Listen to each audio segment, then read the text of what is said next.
Hola, ¿qué tal? Muy buenos días a todos y todos. Sean bienvenidos a la videoconferencia Importancia del enfoque de género en las organizaciones, que imparte nuestra bolsa de trabajo de la Facultad de Contaduría y Administración.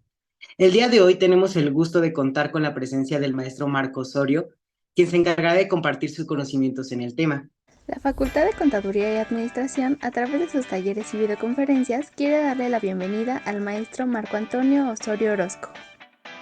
Es licenciado y maestro en Trabajo Social, cuenta con una especialidad en modelos de intervención con jóvenes por la UNAM y ha sido docente a nivel licenciatura para la Escuela Nacional de Trabajo Social y la Facultad de Ingeniería en la UNAM.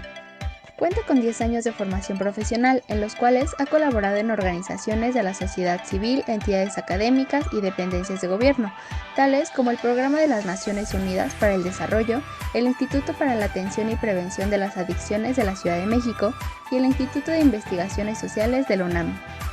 Asimismo, ha colaborado con la Coordinación de Igualdad de Género de la UNAM, con cursos respecto a la perspectiva de género dirigido a profesorado de la universidad y en el marco del Programa de Actualización y Superación Docente de la DEGAPA. Actualmente es profesor de la asignatura Práctica Escolar de Intervención Comunitaria en la Escuela Nacional de Trabajo Social y de la asignatura Igualdad de Género en la Facultad de Ingeniería. Bienvenido, maestro Marco Antonio Osorio Orozco. Maestro Marco, muchas gracias por estar acompañándonos el día de hoy. Estamos muy contentos de poder aprender más sobre estos temas que son tan importantes actualmente, como es la igualdad de género en las organizaciones, el enfoque, toda esta importancia que tiene. Sea bienvenido, el espacio es todo suyo. Hola, muchas gracias Axel. Gracias Axel también por la presentación. También agradezco a la maestra Carmen Vázquez por la invitación y a todas ustedes y a todos ustedes que están presentes en esta pequeña charla, en esta plática, que me parece bien importante que se abran estos espacios, específicamente cuando transversalizamos la perspectiva o en este sentido el enfoque de género, ¿no? La intención es visibilizar cómo de alguna manera podemos transversalizar el enfoque de género en las organizaciones y de alguna manera cómo se han ido presentando una serie de ideas, una serie de creencias, ¿no? Que se han consolidado en estereotipos y que estos estereotipos o roles socialmente asignados pues han influido en las relaciones entre las personas, específicamente en el ámbito laboral, ¿no? Cómo influyen y de alguna manera cómo se han presentado pues estas desigualdades, porque también vamos a hablar un poquito de ello. Y me voy a permitir compartir pantalla eh, y quiero hablarles un poquito de qué va el enfoque o cuál sería más bien la importancia de contar con un enfoque de género en las organizaciones. La charla que tenemos el día de hoy, pues la tengo pensada como en cuatro momentos, que serían estos cuatro momentos, ¿no? Que estarían como de alguna manera, le estarían hablando un poquito de ello. Y en primer lugar, quiero mencionarles cuáles serían los elementos que articulan o que comprenden el enfoque de género. Más bien, sí, cuáles serían como estos cimientos, cuáles serían más bien estos sustentos del enfoque de género, cómo se articula y qué entenderíamos por el enfoque de género o la perspectiva de género, para en este sentido ya comenzar a visibilizar cómo es que se han consolidado identidades de género en las organizaciones. De alguna manera, cómo es que se presentan estas situaciones, específicamente las relaciones entre las personas ya en las organizaciones, para después dar paso a visibilizar un poquito, ¿no? O sea, algunas estadísticas de violencia de género en las organizaciones, cómo es que se han presentado. Para ello, ya ir cerrando a manera de síntesis con esta reflexión que sí me gustaría invitar a todas y a todos, tener en cuenta por qué es importante, ¿no? Contar con un enfoque de género en las organizaciones y pues pues les pediría si podemos tener al final, como de nuestra charla del día de hoy, pues todas las preguntas, las dudas, ¿no? Me parece que esta última parte que les comento, porque es importante contar con un enfoque de género, me parece que de ahí podríamos comenzar con esta dinámica de dudas o de preguntas o comentarios y me parece que nutrirán muchísimo más esta plática. Entonces, como les había compartido, pues en primer lugar, pues hay que identificar como cuáles serían estos elementos constitutivos o estos elementos que articulan al enfoque de género. Y hay que tener en cuenta que el enfoque de género lo vamos a identificar como una perspectiva, ¿no? Una forma de visualizar o de analizar la realidad, ¿no? Que tiene un sustento teórico, que tiene sustentos metodológicos, pero que estos sustentos teóricos se basan también en sustentos jurídicos, en sustentos filosóficos, políticos, y que de alguna manera va a cuestionar lo que se supone que está dado o va a cuestionar lo que se supone es natural, ¿no? Va a cuestionar estas relaciones entre mujeres y hombres. Es una perspectiva crítica, como les había comentado, en tanto que cuestiona, ¿ok? ¿Qué es lo que va a cuestionar? Estas relaciones entre mujeres y hombres, personas de la diversidad sexogenérica, que de alguna manera siempre entendíamos como naturales, normales, y que a partir de estos elementos, pues vamos a comenzar a visibilizar, pues se presentaban una serie de desigualdades a través de relaciones de poder y jerarquías entre las personas. Esto lo vamos a estar revisando. Y política porque nos permite incidir en el cambio social. O sea, estas relaciones entre mujeres y hombres, de alguna manera también lo que se busca desde este enfoque, el enfoque de género, es incidir en el cambio de las relaciones sociales.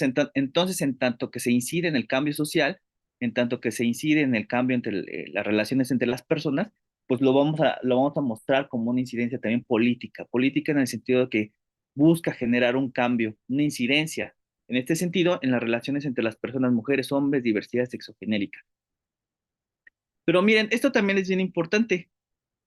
Vamos a estar revisando, bueno, a grandes rasgos, pues el día de hoy no, porque está más enfocado a las organizaciones, pero dentro del enfoque de género, algo que se comienza mucho a cuestionar, pero sobre todo a problematizar, es de que las mujeres y los hombres somos expresiones de una época, en este sentido de nuestra época, ¿ok? Este enfoque lo que busca visibilizar y sobre todo problematiza desde sus diversas disciplinas o corrientes, es de que lo masculino y lo femenino se construyen socialmente y en este sentido cambian con el tiempo. Lo que entendemos por masculinidad en el 2023, de alguna manera dista de lo que se entendía por masculinidad en 1950. Sin embargo, van a estar algunos elementos constitutivos como lo puede ser la supremacía masculina, dominio y control, que van a estar presentes tanto en 1953 como en el 2023. Sin embargo, van a haber algunos elementos de acuerdo a los elementos económicos, políticos, sociales y morales que van a modificar estas expresiones masculinas y femeninas. Entonces, las mujeres y los hombres somos parte de una época. En este sentido, estas identidades de género son históricas, se construyen de acuerdo a los momentos históricos, a los contextos históricos, y en este sentido cambian con el tiempo. Esto también es muy importante porque vamos a visibilizar porque es importante contar con un enfoque de género en las instituciones, porque en tanto se construyen socialmente estas identidades, también vamos a identificar que se construyen socialmente estas relaciones desiguales en este sentido, pues pueden cambiar con el tiempo. Entonces, como les había dicho, si las identidades masculinas y femeninas se construyen socialmente y cambian con el tiempo, en este sentido también las desigualdades que emanan de estas relaciones también pueden cambiar. Estas relaciones desiguales atravesadas por jerarquías de poder, estas relaciones desiguales atravesadas por discriminación, estas relaciones desiguales que se sustentan a través de estereotipos que producen violencias, también pueden cambiar. Eso también, por ello es importante contar con un enfoque de género. Lo vamos a ir revisando ahorita más adelante.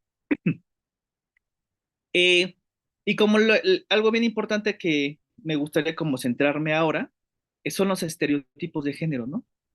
Son estas ideas muy generales que tenemos de las personas, estas ideas como muchas veces que caricaturizan, muchas veces que de alguna manera no describen la totalidad de las personas en este sentido. Entonces, es cuestionar estos estereotipos con los cuales nos han educado. Las personas hemos sido educadas con base a roles, con base a estereotipos y de alguna manera las reproducimos en todos los ámbitos pues de nuestra vida, todos nuestros espacios sociales los reproducimos y obviamente las organizaciones, el trabajo, no exentan de ello. Y en estos espacios laborales se reproducen estereotipos y con base en estos estereotipos se sustentan, se justifican y se perpetúan las violencias. vamos a estar revisando también un poquito de ello. Pero como les había dicho, cuando hablamos de estereotipos de género, me parece que uno de los elementos bien importantes cuando hablamos del enfoque de género es remitirnos a los estereotipos. Estas ideas muy generales, estas ideas que de alguna manera están muy, no particularizan las experiencias de cada una de las personas, sino más bien eh, de una manera como muy general, es como se van a representar en el imaginario colectivo.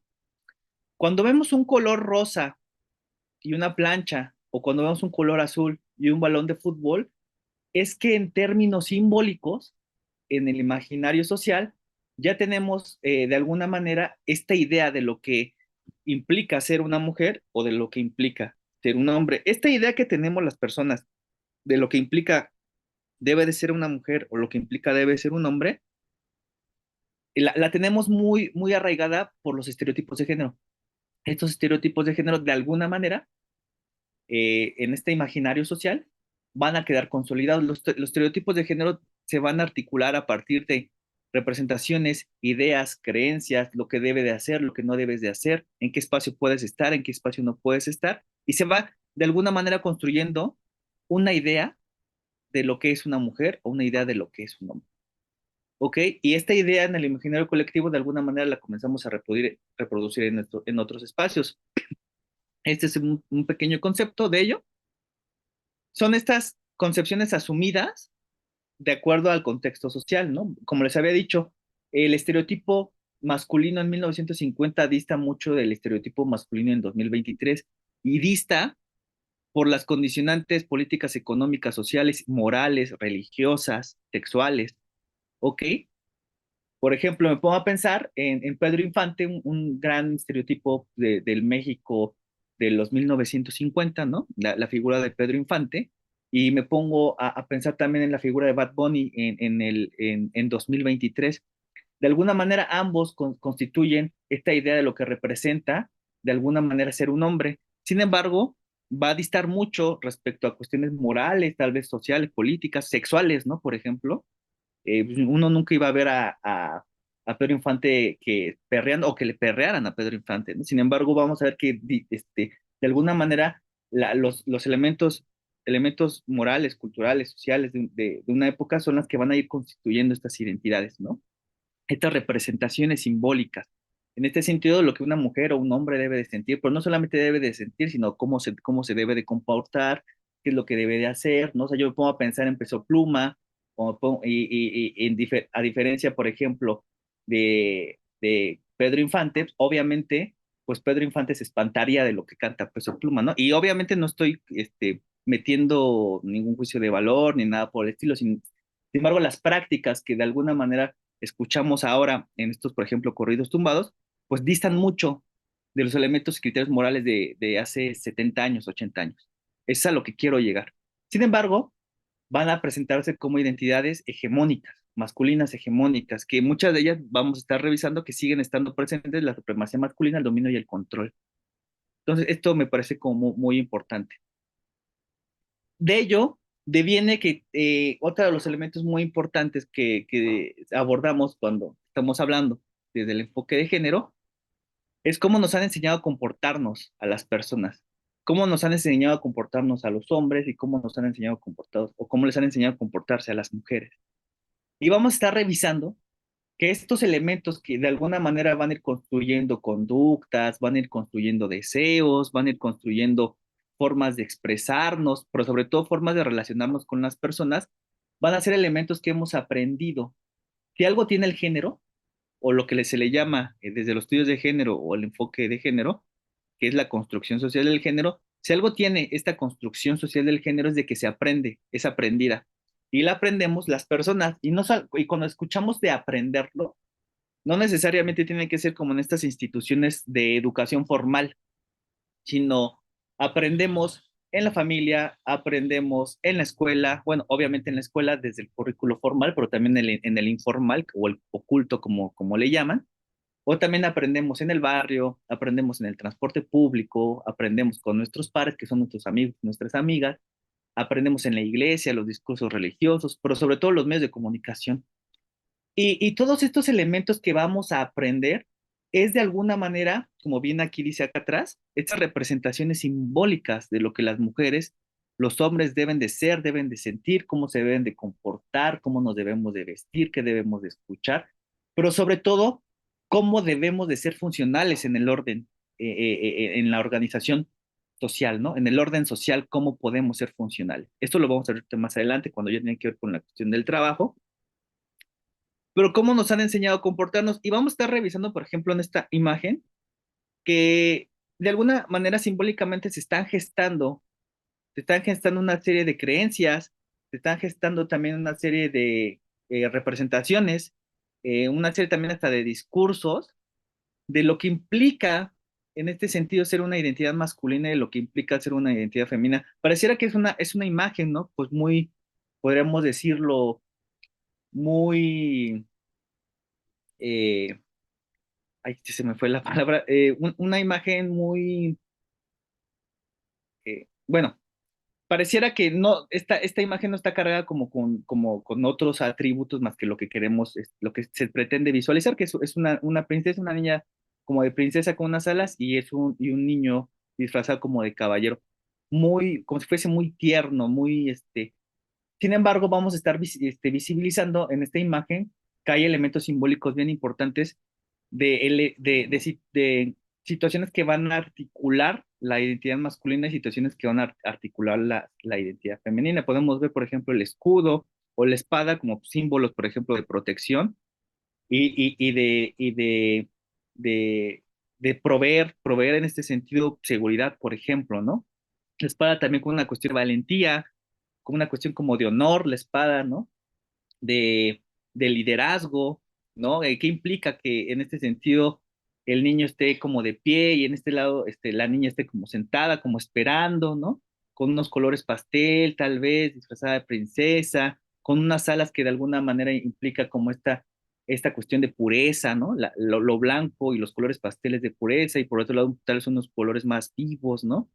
Estas jerarquías que tal vez simbólicamente se presentan en qué implica que esté una persona sentada y que esté una persona de pie, cómo nos han enseñado a comportarnos. Y vamos a estar revisando que pues esto lo vamos aprendiendo como en los diversos espacios de nuestra socialización y que tienen que ver, por ejemplo, la familia, como yo les había comentado, la escuela, el, pues nuestra propia comunidad, los medios de comunicación, las religiones y a lo cual lo quiero aterrizar el día de hoy es al trabajo, a las organizaciones.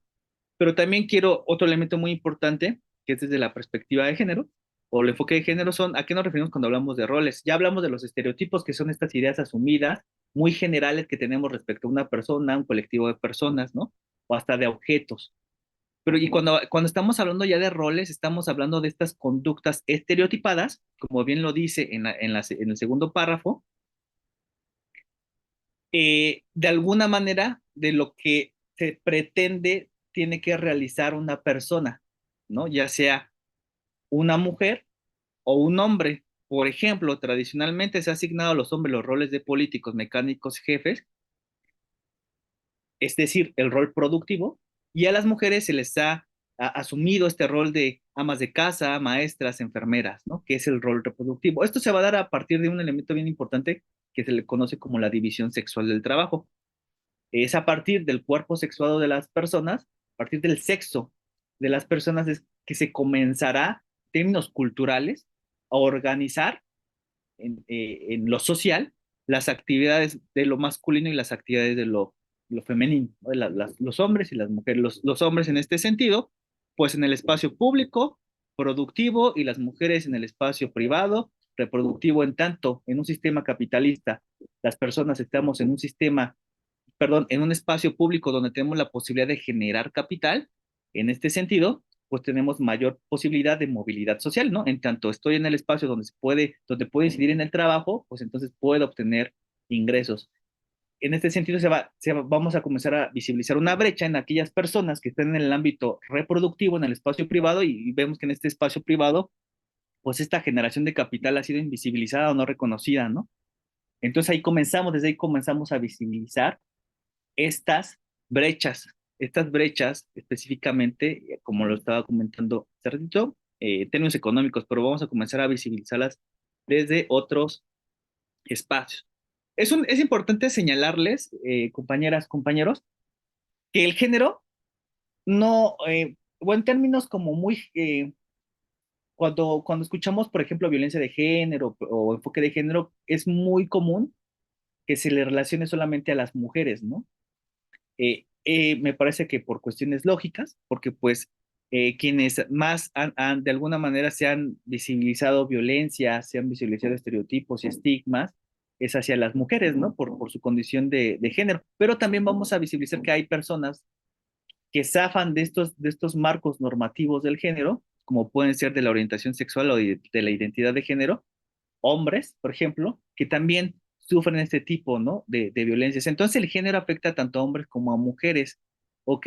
Esto es muy importante. En este sentido, la perspectiva de género, el enfoque de género, implica reconocer que una cosa es la diferencia sexual, que es cuando nacemos las personas a través de este cuerpo sexuado, que son diversas las características del cuerpo sexuado, como pueden ser las hormonas, los cromosomas, la propia percepción del cuerpo, la corporalidad y nuestros órganos genitales, ¿no? Internos y externos. Eso es el cuerpo sexuado, pero otra cosa muy distinta son las identidades que se van a ir construyendo culturalmente a partir de esta construcción cultural de la diferencia sexual, ¿no? Como dice el libro de Marta Lamas, ¿no? Que hay un libro donde recopila como textos imprescindibles para desde los estudios de género y esta construcción cultural de la diferencia sexual, como lo dice Marta Lamas, de alguna manera se va a ir articulando a través de ideas, representaciones y sobre todo preinscripciones sociales, que, como les había comentado, se consolidan se consolidan en estos estereotipos de género. Y esto, a mí me parece, o me parece importante, ¿no? Como ir transitando para ya llegar específicamente a qué nos referimos en la importancia de hablar o contar más bien con un enfoque de género en las organizaciones. Con esto, de alguna manera, vamos a tener en cuenta que el enfoque de género lo vamos a entender como este análisis, este cuestionamiento, pero también estas propuestas de acción en donde se busca incidir en las relaciones entre mujeres y hombres, ¿no? También lo que se busca es visibilizar, analizar, comprender y para ello transformar cómo se han producido esta desigualdad, como les había dicho y les comento en el ámbito económico, pero también está presente en el ámbito político, en el ámbito simbólico, no se diga el ámbito sexual, en el espacio público, cómo también los visibilizamos, ¿no? Estas desigualdades. Sobre todo falta de oportunidades y limitación de derechos, ¿no? Y que cuando estamos hablando de enfoque de género, no solamente estamos hablando de situaciones que implican específicamente hacia las mujeres, sino también vamos a encontrar que obviamente están los feminismos, porque de ahí devienen, ¿no? De la lucha feminista, de los estudios feministas, de las organizaciones feministas, ¿no? Entonces, es la gran base de los estudios de género, pues son los feminismos. Sin embargo, con el paso del tiempo, con el paso de los años, también se han presentado, por ejemplo, hace de 30 años, un poquito más de 30 años, se han presentado estos estudios críticos de los hombres o las masculinidades, ¿no? Que emanan de estos estudios de género que a la vez emanan también de estos movimientos feministas. Pero también a las diversidades sexogenéricas, ¿no? Los movimientos lésbico-gay, ¿no? La comunidad LGBT y todas estas propuestas de teóricas y metodológicas respecto a las diversidades sexogenéricas, las masculinidades y los feminismos. Y con esto, este concepto lo quise traer porque de alguna manera ya hace una síntesis de todo lo que he estado comentándoles hasta ahorita. Perspectiva de género, enfoque de género, de alguna manera lo vamos a entender como de la misma manera. Y vamos a entender la perspectiva de género, como les había dicho, como este enfoque o esta herramienta, como ya al principio mencionaba, cuestiona y busca desarticular desigualdades. Al momento de cuestionar, de visibilizar, de comprender, lo que busca después es desarticularlo, transformarlo. ¿Qué es lo que busca transformar? Relaciones entre mujeres, hombres y diversidad sexogenérica. Que estas relaciones entre las personas sean relaciones que no estén atravesadas por jerarquías, relaciones de poder, desigualdades, violencias, estigmas, discriminaciones. Es lo que se está buscando. Y tener en cuenta que estas discriminaciones, estas relaciones de poder, estas jerarquías, estas violencias, de alguna manera tienen un sustento que justifica y perpetúa estas desigualdades y tiene que ver con un sustento de género, que esto también es algo muy importante. Otro elemento muy importante es de que busca discutir los estereotipos, lo que implica es un hombre o lo que implica es una mujer. Lo que sí, lo que de alguna manera debe de ser un hombre o lo que de alguna manera debe de ser una mujer. Busca visibilizar en este sentido a las diversidades sexogenéricas, visibilizar a las mujeres, pero también cuestionar las prácticas masculinas, buscar otras alternativas, ¿no? Otras alternativas de relacionarnos nosotros los hombres entre nosotros los hombres, pero también con las otras personas, ¿no? Con las mujeres, personas de la diversidad sexogenérica. En este sentido se busca modificar, darle la vuelta a este orden androcéntrico, que el androcentrismo es esta mirada, organización social desde el punto de vista de lo masculino, en donde todo se organiza a partir de la cosmovisión masculina, ¿ok? Es el androcentrismo y que luego vamos a identificar pues, como en varias prácticas, en las instituciones, en las formas de relacionarnos, pero en este sentido el enfoque de género busca esto, cuestionar estereotipos, desarticular estos estereotipos de alguna manera, influir en las relaciones entre las personas, ¿no? Esto me lo quiero saltar, quiero llegar aquí, esta. Entonces, a partir del sexo asignado al nacer, como les había dicho, comienza una construcción cultural de lo que implica ser una mujer, de lo que implica ser un hombre, pero va más allá, porque quiero llegar aquí. Va a comenzar a reproducirse una serie de roles socialmente asignados a las personas y que estos roles de alguna manera van a decir quiénes pueden estar en el rol reproductivo o en el espacio, perdón, en el espacio productivo y quiénes pueden estar o realizar el rol reproductivo. Es ahí donde se comienza a gestar lo que les comentaba de la división sexual del trabajo y de alguna manera se consolida con estos estereotipos de género, ¿no? Que son estas creencias, que son estas imágenes muy simplificadas, como les había dicho, de lo que es una persona o un colectivo de personas, ¿no? Y cuando estamos hablando de estereotipos, yo siempre hago como esta pregunta y siempre lo hago como con todo respeto, ¿no? Este, eh, es como con todo respeto, siempre le hago esta pregunta y es, por ejemplo, en nuestra comunidad universitaria, vamos a revisar que en las diversas escuelas, facultades, van a estar como muy presentes estos estereotipos, ¿no? Y cuando pensamos en el estereotipo del estudiantado de medicina, luego se nos viene a la mente la bata, ¿no? Se nos viene a la mente el estetoscopio y se nos viene a la mente de que el alumnado casi siempre está como estudiando y estudiando y estudiando, ¿no? Pero cuando pensamos en el estereotipo del estudiantado de derecho, pues pensamos en saco, en corbata, en portafolio, ¿no? Cuando pensamos en el estereotipo, por ejemplo, del estudiantado de enfermería, pues vemos específicamente, pensamos en la cofia, pensamos en todos los elementos que tienen que ver, o los instrumentos que tienen que ver con el cuidado médico. Entonces, estas ideas, como bien dice aquí, ¿no? Mentales, muy simplificadas y muy poco detalladas, de alguna manera van a ir construyendo una idea de lo que es un estudiante o un estudiante, por ejemplo, de derecho. Esto no quiere decir que todas las estudiantes y todos los estudiantes de derecho entren en estos estereotipos.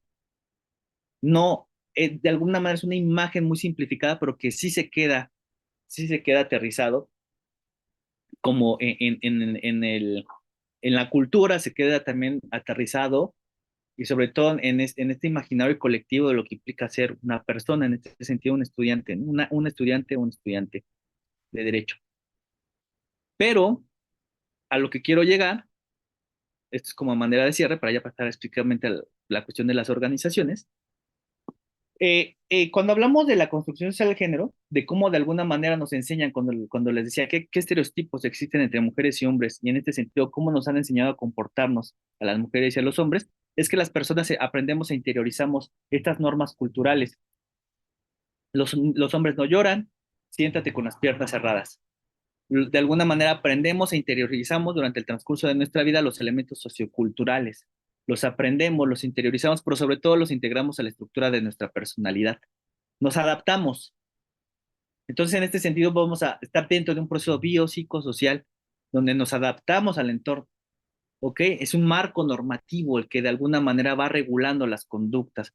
Y este marco o estos marcos normativos los vamos a identificar, por ejemplo, cuando en la iglesia nos dicen que la virginidad es un valor, o por ejemplo, cuando en la secundaria me decían cortes el cabello, ya parece niña, o cuando con mis pares, por ejemplo, cuando era adolescente me decían quién ya había tenido las primeras relaciones sexuales, ¿no? Y de alguna manera incitándome para lo más temprano posible a tener relaciones sexuales. De alguna manera son prácticas culturales que nos regulan, que aprendemos, interiorizamos y nos adaptamos, ¿no?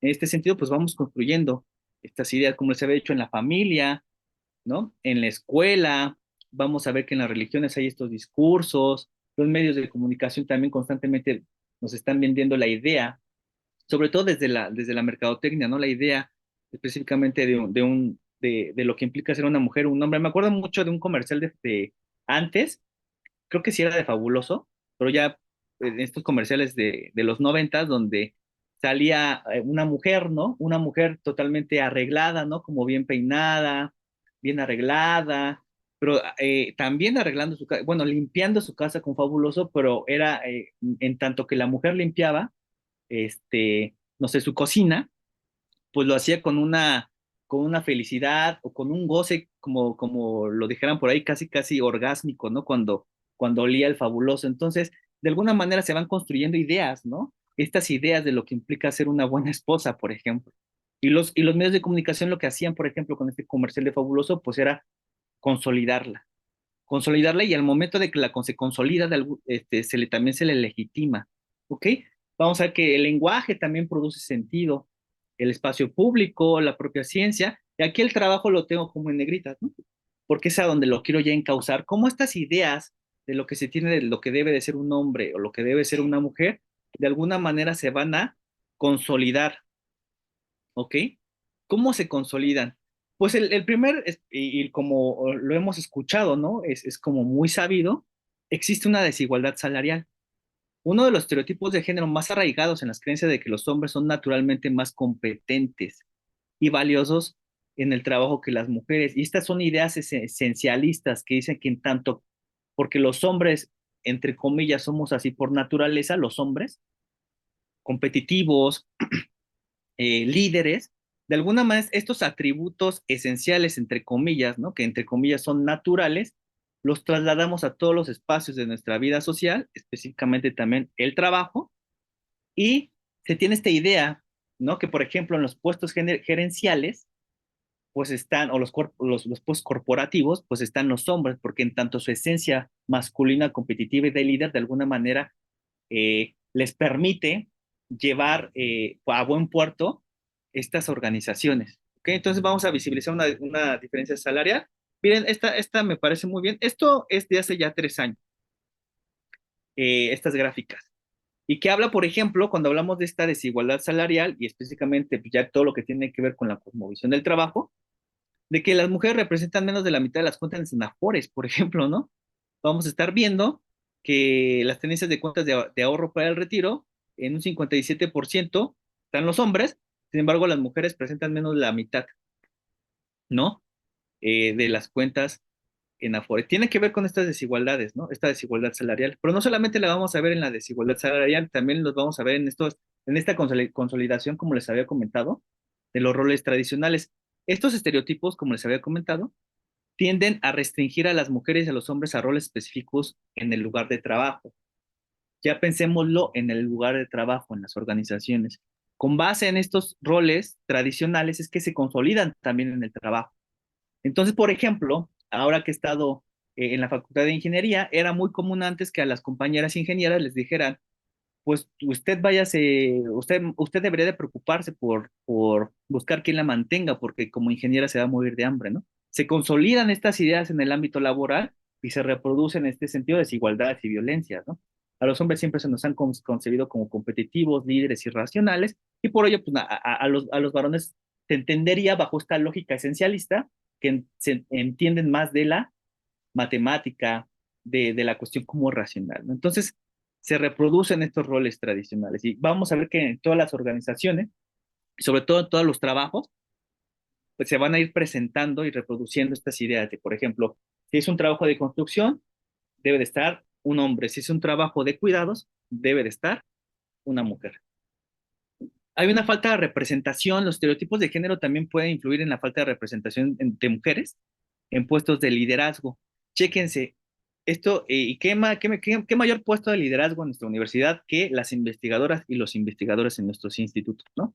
Y como les había comentado, desde hace 3 años, pero me parece que es importante mencionarlo, de cada 10 investigadores de alto nivel, 2 son mujeres y 8 son hombres, ¿no?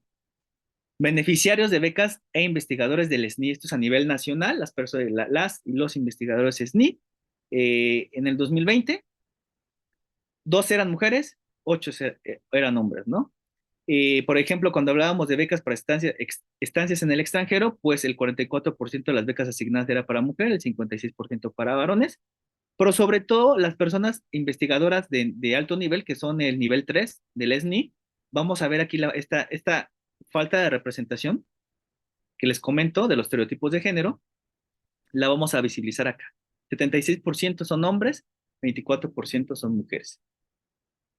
Otro elemento muy importante son estas normas de vestimenta y apariencia, que también es un tema, ¿no? Sobre todo, ustedes lo sabrán muchísimo mejor, ¿no? Que trabajan desde la administración de las empresas, desde la contaduría, ¿no? Que en estas organizaciones se pide unos códigos de vestimenta.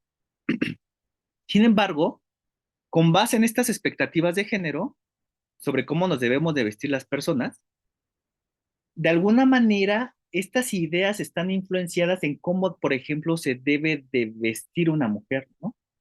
Y en tanto que una mujer lleve zapatillas y faldita entallada y que se arregle y se maquille y se planche el cabello y de alguna manera, más allá de vender un trabajo intelectual o más allá de vender un trabajo racional, lo que muchas veces estas organizaciones se han enfocado es de que se venda más bien una imagen, ¿no?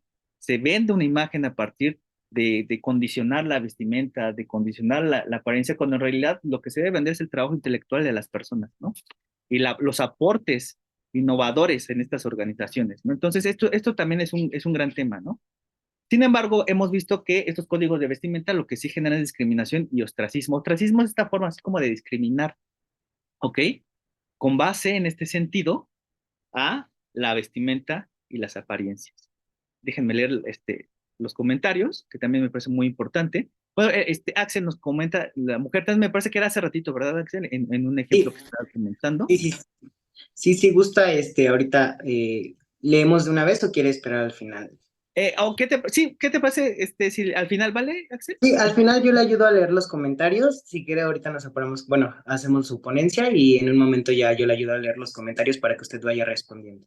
Va que va. Gracias, Axel. Sí, ya de hecho la termino en unos menos de 10 minutos. Gracias, Axel. Ok. Como les había dicho, también se han consolidado estos estereotipos en la maternidad, ¿no? Las mujeres a menudo enfrentan estereotipos relacionados con la maternidad en el trabajo. Muchas veces se les niega, ¿no? Hay una situación de negar el trabajo a las personas que de alguna manera, en ese sentido a las mujeres, o en personas también pueden haber hombres trans, que de alguna manera están en este proceso de embarazo, ¿no? Por ejemplo, eh, se tiene esta suposición de que son menos comprometidas las personas o se tiene esta suposición que van a dejar el trabajo, ¿no? Y sobre todo porque no existen estas prestaciones. Entonces, esto es muy importante, que limita oportunidades de crecimiento profesional. Que de por sí, el hecho de ser madre y todo lo que implica la carga simbólica y cultural de lo que implica ser el madre y los cuidados en el ámbito privado y aparte todavía en el ámbito profesional, pues implica una doble carga de trabajo, pues son estas limitaciones de oportunidades y derechos, ¿no? De las personas. Pero también vamos a encontrar la discriminación laboral, ¿no? Con datos a la encuesta nacional sobre diversidad sexual y género, en el 2021, chéquense, para la población de 15 a 64 años se encontró que quienes tienen una identidad o orientación no normativa, identidad o orientación no normativa lo vamos a entender en primer lugar, orientación no normativa es todas aquellas orientaciones sexuales que zafen de la heterosexualidad, como puede ser la bisexualidad, como lo puede ser también la homosexualidad, o lo puede ser la pansexualidad, ¿no? O también como la asexualidad, ¿no? Estas son orientaciones sexuales no normativas, porque sabemos que la normativa, pero sobre todo la legítima en nuestra cultura es la heterosexual y muchas veces se le consideró hasta como natural, ¿no? Y cuando hablamos de identidades no normativas, son aquellas personas que transitan, ¿no? Transitan de género, de un género socialmente asignado al nacer, transitan hacia el otro género o comienzan a manifestar otras identidades de género no binarias, ¿no? Entonces, aquellas personas de identidad de género y orientación no normativa, de alguna manera, aumenta la probabilidad de la negativa a un empleo. Esto también es muy importante. Entre el 15 y el 19% a las mujeres trans, que son las más afectadas, con una posibilidad del 18%. Y aquí les quiero compartir también algunas estadísticas. Las mujeres son discriminadas y en muchos casos sufren algún tipo de violencia por su sexo. Del 2005 al 2019, este acoso laboral incrementó un 70%. ¿Dónde visualizamos este acoso laboral? La Secretaría del Trabajo y Prevención Social nos habla que el 26% de las mujeres que han sufrido agresión sexual, acoso o hostigamiento, han sido, por ejemplo, el 35% por parte de sus compañeros y el 19% por parte de sus superiores jerárquicos. Aumenta un 70% la discriminación, pero sobre todo la violencia hacia las mujeres en estos espacios, siendo el 35% ejercida por compañeros y el 19% por sus superiores jerárquicos. Pero también, por ejemplo, la Endire nos dice que el 93% de las mujeres y madres trabajadoras agredidas no pidió ayuda o llegó a presentar una queja, ¿no? Porque está como muy cimentada esta idea de que pues, no va a pasar nada, ¿no?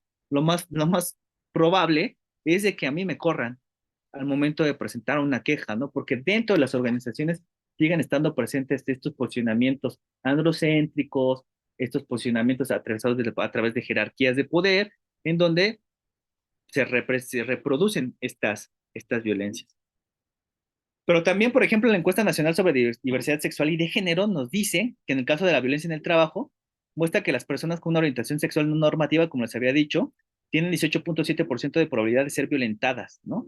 Desde burlas, bromas, agresiones sexuales también, ¿no? Que se presentan, ¿no? Frente a 14.9 hacia personas heterosexuales. Al considerar tanto la orientación sexual como las identidades no normativas, los grupos con probabilidades más altas de sufrir un incidente de violencia son las mujeres cisgénero, en este sentido, una mujer cisgénero lesbiana, por ejemplo, y mujeres y hombres trans, ¿no? 16.1%, 36.9% respectivamente. Entonces, ¿por qué es importante contar con un enfoque de género dentro de nuestras organizaciones? Es importante promocionar la igualdad de género, que este enfoque de alguna manera visibilice estas situaciones, visibilice estas violencias. Es muy importante promocionar esta igualdad de género para de alguna manera ir terminando con estas prácticas que producen violencia, pero sobre todo discriminación. En tanto no hay discriminación, tenemos mayor posibilidad de tenemos mayor oportunidad de acceder a estos derechos todas las personas. Pero como les había dicho, también visibilizamos estas desigualdades. Al tener un enfoque de género, las instituciones pueden identificar y visibilizar las desigualdades de género que existen en sus espacios, pero también en la sociedad, porque recordemos que no son espacios ajenos, sino más bien son espacios que convergen. Esto ayuda a comprender mejor los problemas, desafíos que enfrentan mujeres, hombres y personas de género diverso o diversidad sexogenérica. Podemos diseñar políticas y programas efectivos, ¿no? Maternidad, paternidad, salarios, espacio de convivencia con las hijas y los hijos, visibilizar la presencia de personas con orientaciones e identidades no normativas, ¿no? Políticas ya en el ámbito laboral que no caigan en estas prácticas que les compartí hace rato o en estas estadísticas que les compartí hace ratito. Eliminamos en este sentido la violencia de género, es lo que se busca, que estos espacios sean espacios seguros, que estos espacios sean espacios libres de violencia, que estos espacios sean espacios donde no se discrimine por mi identidad de género, que no se discrimine por mi orientación sexual, que no se discrimine porque soy mujer o porque estoy en una etapa de embarazo, ¿ok? O que no se me violente por el hecho de ser mujer, por mis compañeros o mis superiores. Esto produce una participación equitativa, como les había dicho, la participación equitativa de mujeres, hombres y diversidad sexogenéricas en los puestos gerenciales, en los salarios, en las prestaciones, en las vacaciones, una participación equitativa también en la representación ya, como les había dicho, como en estos grandes puestos. Pues bueno, era a grandes rasgos, ¿no? Como les había dicho, es una pequeña charla, pero a grandes rasgos me parece que es importante contar con un enfoque de género en las organizaciones para promover la igualdad de género, visibilizar las desigualdades.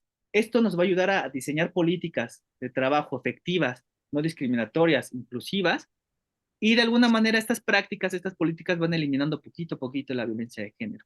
Esto que propicia que todas las personas podamos acceder a los derechos y tengamos estas oportunidades de acceder a todos los derechos, específicamente hablando del espacio de nuestras organizaciones, ¿no? En el espacio laboral. Bueno, y pues Ok. pues sería la presentación que les quería compartir el día de hoy. Pues voy a pasar con algunas preguntas que tenemos. Eh, Empezamos con Esmeralda, que nos comenta, en una conferencia de mi trabajo nos mencionaban que los puestos estratégicos estaban abiertos a ambos géneros. Cuando mostró cifras y gráficas, noté que era bajo el número de mujeres bajo el número de mujeres en esos puestos dentro del organigrama. Y al preguntar, la licenciada mencionaba justamente que esto se debía al rol de madres emprendedoras o estudiantes, que por esos factores eran que tenían más hombres en gerencia que mujeres. Impactada quedé. Ok. Y Gustavo Ramírez dice, ¿cómo cambiar la cultura organizacional en una empresa donde siempre ha existido directivos del género masculino? Pues me parece que la, la, el transversalizar un enfoque, o sea, tener presente un enfoque de género, tal vez un departamento de género, me parece que es un primer paso para que dentro de esta organización pues las relaciones, la propia dinámica entre las personas, pues esté libre de estas jerarquías, ¿no? Y que de alguna manera se promueva la equidad en este sentido en términos de puestos, ¿no?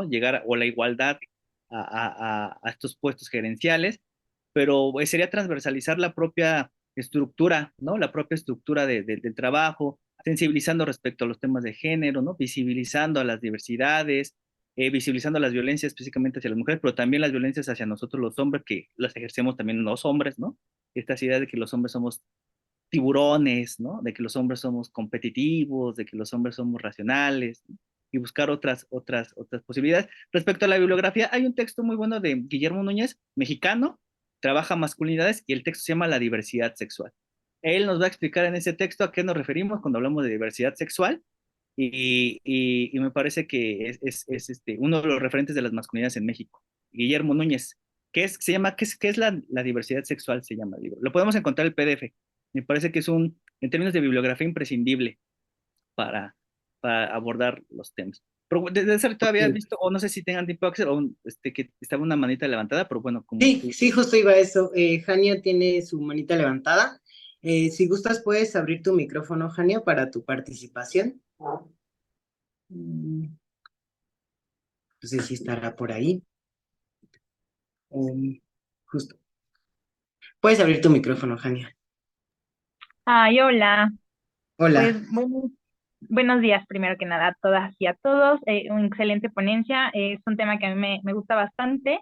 Y justo hacer mención, yo me interesé mucho por los temas de género porque siento que si ya nuestras instituciones como en la escuela ya no se pudo hacer nada hablando de este tema, en las organizaciones es como el momento preciso porque pues pasamos más de 8 horas dentro, ¿no? Entonces yo creo que la importancia de tener algún taller, lo que mencionaban de un departamento en género, pues podríamos hacer un cambio, aunque sea en una persona, pero pues ya ahí estaríamos pues haciendo esa transición. Sin embargo, a pesar de que son pues temas muy actuales y que todas las empresas están dirigidas hacia contratar a personas diversas, ¿no? Dar mayores puestos de dirección a las mujeres, pues siento que aún falta mucho. Apenas fui a una feria, estuvo en la Expo Santa Fe, a pesar de que pues fui a una feria y hubieron varios ponentes, pero la mayoría eran hombres, o sea, ni siquiera les dieron como esa oportunidad a las mujeres. Sin embargo, pues era como, ¿saben? O sea, sí se seguía mencionando de que la importancia en género, pero yo vi puras ponencias con hombres, ¿no? Y ¿Qué más? ¿Qué más? Y también me parece muy interesante lo que mencionaba Axel, ¿no? De las personas sexodiversas, porque solo lo vi en la marcha, ¿no? Inclusive, o sea, en junio todas las empresas son como súper amigables con la comunidad y ya pasa el tiempo y ¿qué sucede, no? O sea, ¿cuál es el seguimiento que hace? Bueno, ese es mi comentario y no sé si también el profe pueda compartir su LinkedIn o algún correíto para más información. Estaría increíble. Sí, les paso mi correo electrónico, lo voy a escribir en el chat, ahí está mi correo electrónico, a sus órdenes, compañeras, compañeros. Tenemos aquí a Esmeralda que dice, yo he ido a reclutamientos donde el formulario me cuestionan ciclo menstrual, relaciones sexuales y embarazos. En uno sí me preguntaron si era una mujer tradicional o necesitaba el empleo. No, pues ya es muy invasivo, ¿no? En ciertos espacios, yo creo que no tendríamos que estar preguntando ni la orientación sexual de la persona, ni cuestiones que tienen que ver con... Yo creo que lo que nos importaría, bueno, desde las organizaciones es las competencias laborales, ¿no? Es como lo más importante. Y también en algunos espacios las formas de cómo se relacionan, ¿no? El trabajo en equipo, ¿no? Pero no va más allá.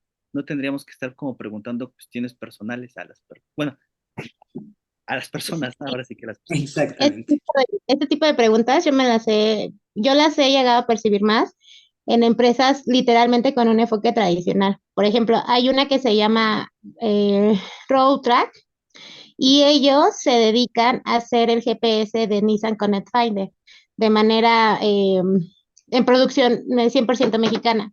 Y en esta empresa yo tenía una jefa donde de plano, o sea, ni siquiera le podrías hablar a otros compañeros de otras áreas, yo era de calidad porque pues se veía mal visto. Una ocasión, mi compañero de trabajo pues era de la facultad y nos acabamos conociendo justamente ahí en el trabajo y pues fuimos caminando, echamos un cigarrillo, platicamos, ya saben, que el examen, que esto, que aquello, pues se enteró mi jefa y me dieron las gracias, porque se supone que no podía tener ese tipo de vinculaciones, ¿no? Cuando no hubo, imagínense que ni siquiera hubo un abrazo o cosas así, y para estas épocas, pues yo sí me sentí incómoda porque ni siquiera tendría por qué estarme preguntando si mi comportamiento fue normal o no, ¿no? Cuando estaba incluso fuera de un horario laboral.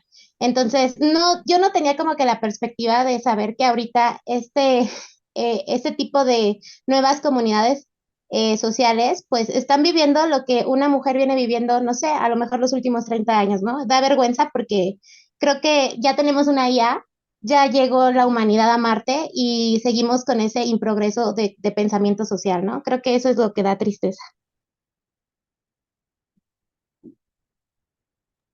Sí, muchas gracias, Esmeralda. Sí, me parece que estas prácticas de alguna manera se recuperan, como lo comentaba hace ratito, pues de esto es lo que se supone debe de ser, ¿no? A partir de estos roles tradicionales, ¿no? Entonces también las instituciones son tradicionales. Hay que también tener en cuenta que las instituciones, como las personas también lo somos, son resistentes al cambio, ¿no? Y sobre todo se basan, o más bien sus dinámicas se van construyendo con base a las cuestiones como culturales, ¿no? Entonces, pues estas instituciones también se van a resistir a estas prácticas y sobre todo van a reproducir violencias, van a reproducir racismo, clasismo, homofobia, transfobia, discriminación en todos los sentidos. Entonces, sí, me parece bien importante como que se cuente específicamente como con estos enfoques. Sí. Gustavo nos hace un comentario que dice, yo he trabajado en varias empresas donde sí hay demasiada discriminación, aún en pleno siglo XXI. Eh, María Carmona nos pregunta, ¿cómo podemos aportar nosotros como una generación más actualizada a aquellas empresas que son tradicionales para poder implementar la inclusión de género?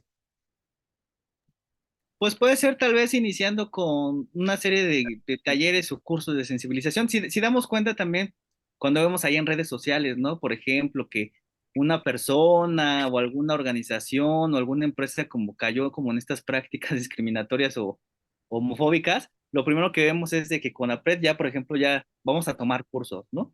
Entonces, con lo que en estos espacios como de mucha resistencia, pues pueden tal vez algunas acciones de sensibilización, ¿no? Acciones de sensibilización que pueden caer en cursos, pero también no necesariamente tiene que ser un curso, puede ser tal vez un ciclo de cine debate, ¿no?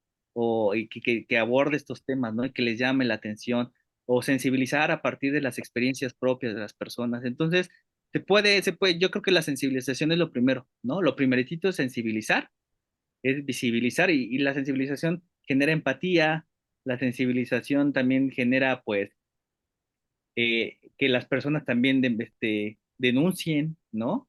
Identifiquen y denuncien. Entonces también podría ser, bueno, supongo que puede ser como por ahí. Sí, justamente.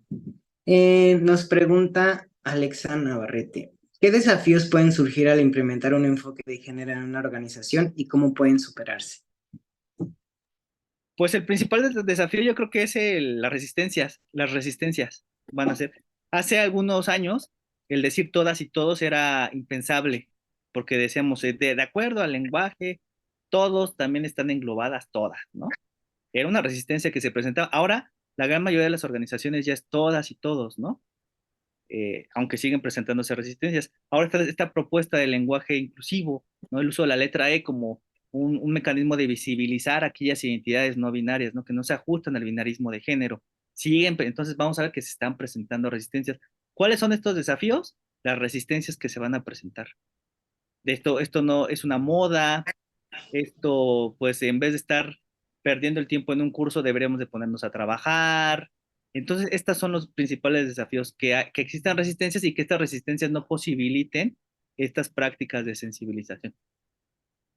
Ok, muchas gracias. Tenemos un comentario que dice, es una lucha muy desigual. En provincia esto es un tema menos tratado y más limitado que en la capital mexicana. Y bueno, Leslie nos pregunta, ¿nos puedes recomendar algún curso que podamos tomar sobre igualdad de género? Fíjense que ahora en cada dependencia, o más bien, perdón, en cada entidad, aquí en la universidad, ya sea escuela, facultad o instituto, la gran mayoría ya tienen sus comisiones internas de igualdad de género, ya la gran mayoría. Entonces, lo que yo les sugeriría es entrar a la página de la SIGU, que es Igualdad de Género. Ay, espérenme tantito. Entrar a la página de la SIGU y ver quién es la o el representante en este sentido, en su dependencia, acercarse a la persona, y siempre ellas, de alguna manera están realizando actividades que pueden ser cursos, actividades que pueden ser más culturales. Esa es la página de la CIGU, la Coordinación de Igualdad de Género. Entonces ahí viene una parte de la comisión perdón, sí, comisiones internas de igualdad de género. Entonces, acérquense. Hay algunas escuelas o algunas dependencias que ya tienen servicios especializados. ¿Esto qué quiere decir? Que ya tienen una unidad de atención de género. Se pueden acercar también porque muchas veces están dando talleres de sensibilización, talleres de masculinidades, autocuidado, como cuestiones ya más teóricas también respecto a los feminismos para principiantes, qué son las masculinidades, cómo identificar la prevención de la violencia de género. Entonces, en nuestra universidad, les sugeriría que se acercaran a las personas que integran, en este sentido, en la Facultad de Administración y Contaduría, quiénes son las personas de estas comisiones de igualdad de género, que en todas las dependencias hay. Entonces, o personas orientadoras comunitarias también, ahí están, y ahí como les digo, en la página que les acabo de compartir, ahí podemos ubicar los directorios de las personas que integran estas comisiones. Ok. Ya por último tenemos la última pregunta que nos dice, ¿a qué ritmo México está replanteando su perspectiva de género en comparación con otros países del mundo? ¿Vamos por camino firme? Híjole, pues es bien complicada la pregunta porque y entiendo, ¿no? Pero pues mientras siga existiendo organizaciones, mientras se siga, pues sabemos que esto deviene, ¿no? Esta gran lucha feminista deviene pues de las mujeres organizadas, y también más adelante los colectivos LGBT, y también hombres, ¿no? Colectivos de hombres que se cuestionan privilegios, violencias que ejercemos, ¿no? Entonces, pues en tanto haya organización y en tanto haya participación política, en términos política de cambio social, pues me parece que vamos por buen camino. La situación también, como esta sinergia que se pueda generar con el gobierno en turno, ¿no? Recordemos, yo no estoy ni promocionando, ni nada por el estilo, pero recordemos que un gobierno tal vez de izquierda va a ser más sensible a estos temas, eso sí es cierto, o sea, estamos viendo lo que está pasando en Argentina, tan solo escuchamos a Javier Milei respecto a lo que habla del enfoque de género, que ellos le llaman ideología de género, o que le llaman el lobby gay, y que le llaman, todo esto es un retroceso a estos avances, entonces tiene que ver mucho también el gobierno en turno y qué tanto se le exige al gobierno para que pues tenga esta apertura, ¿no? Esta apertura que existe. Entonces, pues me parece que desde las bases, pero también la política de gobierno va a influir mucho. Bueno, pues hemos llegado al final de nuestra videoconferencia. De verdad estamos muy agradecidos con su participación, maestro Marco. Muchas gracias, maestro Marco. No sé si tenga algo más que decir. No, pues agradecerte, Axel, también agradecerle a la profesora Carmen Vázquez, ¿no? A la maestra Carmen Vázquez por la invitación. Gracias, Axel, por por moderar o por llevar aquí la pauta aquí en el programa. Y pues agradecer a las asistentes y a los asistentes. Muchas gracias. Muy enriquecedor y bien interesantes las preguntas, y pues también se siente bonito que la gente esté comprometida como con el tema.